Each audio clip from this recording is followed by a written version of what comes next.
In 399 BC, the city of Athens executed its most famous philosopher, Socrates. When he died, the city's sense of intellectual security died with him. The people who invented philosophy suddenly found themselves doubting their own ability to understand the world.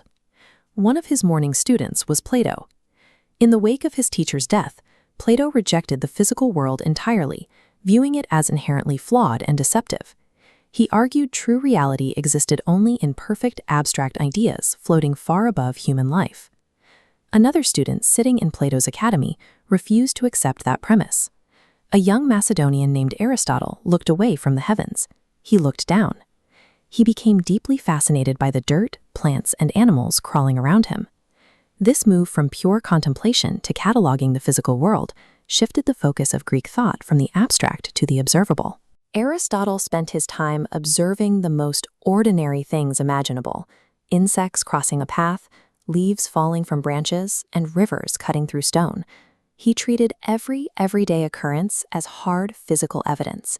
He approached nature with the exact same relentless questioning of a young child. He watched a falling leaf and simply kept asking why it behaved the way it did, refusing to accept because as an answer.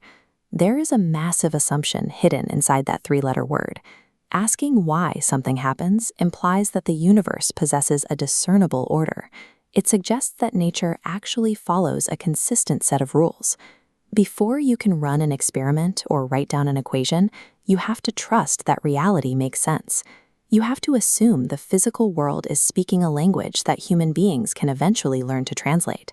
As Aristotle paid closer attention to the environment, he noticed that nothing sits perfectly still. The physical universe is a continuous, active story of transformation. Take a simple acorn resting in the soil. Given enough time and the right conditions, the shell cracks open, roots dig down, and it builds itself into a massive oak tree. He called this process becoming. During this physical transition, the future oak tree already exists as a biological blueprint, asleep inside the seed. To accurately describe an object, you cannot rely solely on its current physical properties. You must also identify the final state it is actively trying to reach.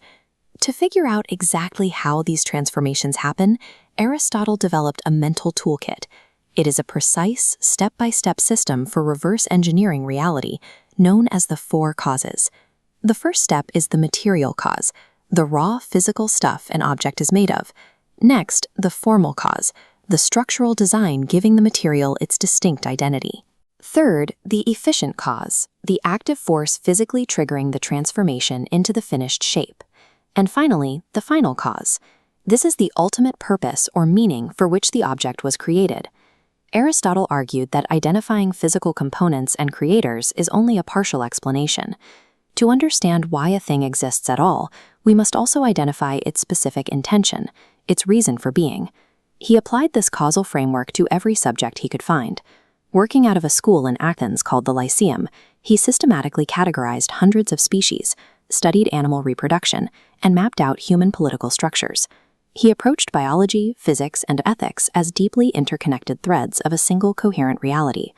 By establishing that reality operates on an unbroken chain of causes, Aristotle provided a framework for investigating the natural world through evidence and deduction.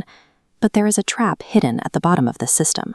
If every event has a cause, then that cause must be the result of a previous cause. This rule scales infinitely. You can track the seed back to the tree back to the soil, and the earth back to the mechanics of the early cosmos.